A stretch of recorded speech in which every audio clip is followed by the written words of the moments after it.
It appears GovGuam doesn't agree with the court monitor's poor ratings of DepCor. In GovGuam's response to the court monitor's status report, the AG's office claims the conclusions in attorney Bradley Clem's report weren't supported and requests more specifics. As we reported last night, the feds responded to Clem's findings from May 6th.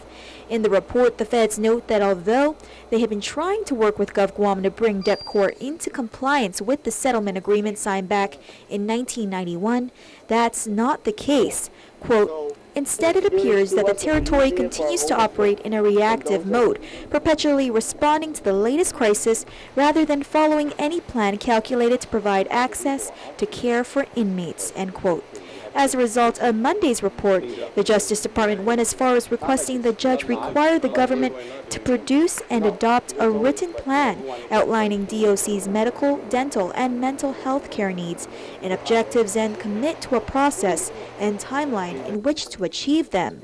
In GovGuam's court filing, the AG's office maintains it's done just that, providing updates to the Department of Justice, the U.S. Attorney's Office, and the court's monitor through bi-weekly conference calls and have worked to continue to do so.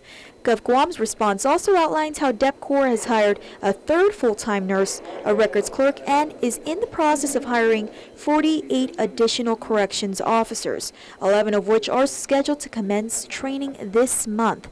In addition, GovGuam discusses how it's been working with the Guam Behavioral Health and Wellness Center, what's been done to address suicide, and how it's handling the recent need for a mass screening of tuberculosis on prison grounds.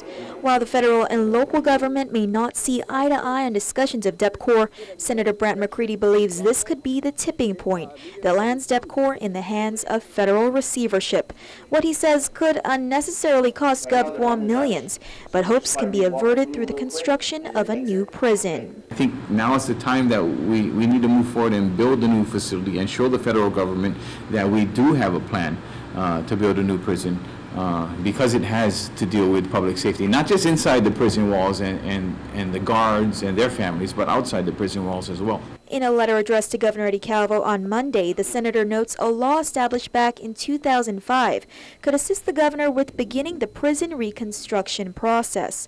According to the senator, the law authorizes GovGuam, on behalf of public safety agencies or the agency themselves, to enter into lease agreements of existing structures or agreements to design, finance, and construct a facility based on lease-back terms. I think in the long run, we absolutely need a new prison. We are paying for the current Department of Corrections taxpayer, and we're not getting anything in return. We're basically throwing money down a black hole. Reporting for Guam's News Network, I'm Crystal Paco. So, with all that's transpired at the prison over the last several months, what is your position on this very important island issue? Right now on the KUM News Facebook fan page, we ask that you take our weekly interactive poll with the question being quite logically, does Guam need a new prison? All you have to do is click yes or no, and we'll have the results on Weekend Edition during our Talk About Guam segment. Once again, go to Facebook and let your voice be heard.